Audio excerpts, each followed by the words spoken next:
বিসমিল্লাহির রহমানির রহিম। আসসালামু আলাইকুম। প্রিয় ছাত্রছাত্রী, আশা করি ভালো আছেন। আমি আপনাদের জন্য বন্ড ভ্যালুয়েশনের চতুর্থ ক্লাস নিয়ে হাজির হয়েছি। ইতিমধ্যে আমি এটার উপর 3টা ক্লাস করেছি। আপনারা ধারাবাহিক ক্লাস অবশ্যই 1 নম্বর থেকে দেখে আসতে হবে এগুলো। আর বন্ড ভ্যালুয়েশন যারা প্রিলিমিনারিতে রয়েছেন হিসাব বিজ্ঞান সাবজেক্ট নিয়ে এমবিএতে এখানে আছে। আবার যারা হিসাব বিজ্ঞান নিয়ে বিবিএ পড়তেছেন অনার্স দ্বিতীয় প্রথম বর্ষে এখানে আছে। যারা ব্যবস্থাপনা সাবজেক্ট নিয়ে পড়তেছেন তাদের বিবিএ অনার্স দ্বিতীয় বর্ষে এই অধ্যায়টা রয়েছে। গুরুত্বপূর্ণ অধ্যায়, সবসময় পরীক্ষাতে আসে। আমি আজকে এটার একটা ছোট্ট আরেকটা নিয়ম নিয়ে আলোচনা করতেছি, যেটা আগে 1, 2, 3 ক্লাসের সাথে মিলবে না। এটা হচ্ছে নতুন আরেকটা নিয়ম, তেমন অঙ্কে থাকে না, তবে এটা 1 নম্বর প্রশ্নের মধ্যে থাকতে পারে, ছোট্ট হিসেবে থাকতে পারে, বা বি পার্টে অঙ্ক দিতে পারে। সেই জন্য আমি এটা দেখিয়ে দিচ্ছি। এটা আমরা আজকে যেটা শিখবো সেটা হচ্ছে যে কি, এই আমাদের অপরিশুদ্ধ বন্ডের মূল্যায়ন। অপরিশুদ্ধ বন্ডের মূল্যায়ন, valuation of perpetual bond. Valuation of perpetual bond, এটা সম্পর্কে আমরা জানবো এবং এটা শিখবো। ছোট্ট একটা ক্লাস। এখানে দেখেন, অপরিশুদ্ধ শব্দের অর্থ পরিশোধ করতে হবে না। আমরা এর আগে যেটা করছি সেটার পরিশোধের একটা নির্দিষ্ট টাইম ছিল। এটা ম্যাচুরিটি ভ্যালু, বন্ডের মূল্যায়ন, এটা পরিশোধের একটা সময় ছিল, পরিশোধকাল ছিল, নির্দিষ্ট একটা মেয়াদ। আমরা 1, 2, 3 ক্লাস পর্যন্ত।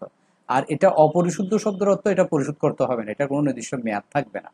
অপরিশুদ্ধ বন্ডের মূল্যায়ন বলতে এই বন্ডের কোনো নির্দিষ্ট মেয়াদ থাকবে না, সুনির্দিষ্ট কোনো মেয়াদ নেই। যে সুনির্দিষ্ট মেয়াদ না থাকলে সেটা অপরিশুদ্ধ বন্ড বলা হয়। যেমন সংজ্ঞাতে দেখেছে, দেখেন আপনারা যদি, আমি যদি আপনাদের সংজ্ঞাটা দেখাই, কি বলা হচ্ছে দেখেন, যে বন্ডের মেয়াদ থাকে না, কি থাকে না, যে বন্ডের মেয়াদ থাকবে না, কত বছর পরে পরিশোধ হবে সেটা থাকবে না, এবং কখনো বন্ডের মূল্য পরিশোধ করতে হয় না, এই বন্ডের দাম কখনো পরিশোধ করতে হবে না, হয় না, তাকে অপরিশুদ্ধ বন্ড বলে। তাহলে অপরিশুদ্ধ বন্ড কাকে বলে এটা মুখস্থ করে ফেলবেন। এগুলা 1 নম্বরের জন্য থাকে, পাশে সূত্রটা লিখে দিতে পারে। যে বন্ডের মেয়াদ থাকে না এবং কখনো বন্ডের মূল্য পরিশোধ করতে হয় না, তাকে অপরিশুদ্ধ বন্ড বলা হয়। এটা হচ্ছে এর উত্তর। দ্বিতীয় বিশ্বযুদ্ধের সময় যুক্তরাজ্য কনসুল নামক এক প্রকার অপরিশুদ্ধ বন্ড ইস্যু করে। যুক্তরাজ্য কনসোল নামে এক প্রকার বন্ড ইস্যু করেছিল, এরকম অপরিশুদ্ধ, যা কোনো পরিশুদ্ধ কোনো মেয়াদ ছিল না। হ্যাঁ, এটা কিন্তু প্রতি বছরের সুদ পাইতে, এটা হচ্ছে মূল বিষয়। এই বন্ড মূল্যায়নের ক্ষেত্রে নিম্নোক্ত সূত্র ব্যবহৃত হয়। বন্ড এটা মূল্যায়নের জন্য কি সূত্র হয়? Bond value equal interest divided by R. ইন্টারেস্টকে আর দ্বারা ভাগ করতে হবে। এই বন্ড মূল্যায়ন করতে গেলে আমাদের সূত্র হচ্ছে কি, ইন্টারেস্টকে আর দ্বারা ভাগ। এই বন্ড মূল্যায়ন করতে হলে যে সূত্রটা আমরা জানবো সেটা হচ্ছে, ইন্টারেস্টকে কি দ্বারা ভাগ করতে হবে? আর দ্বারা ভাগ করতে হবে। বন্ড মূল্যায়নের সূত্র ইজি একটা সূত্র, আর কিছু নেই। বন্ড ভ্যালু ইকুয়াল, এই বন্ড ভ্যালু ইকুয়াল ইন্টারেস্টকে ভাগ হচ্ছে কি দ্বারা? আর দ্বারা ভাগ হচ্ছে, এটাই হচ্ছে সূত্র।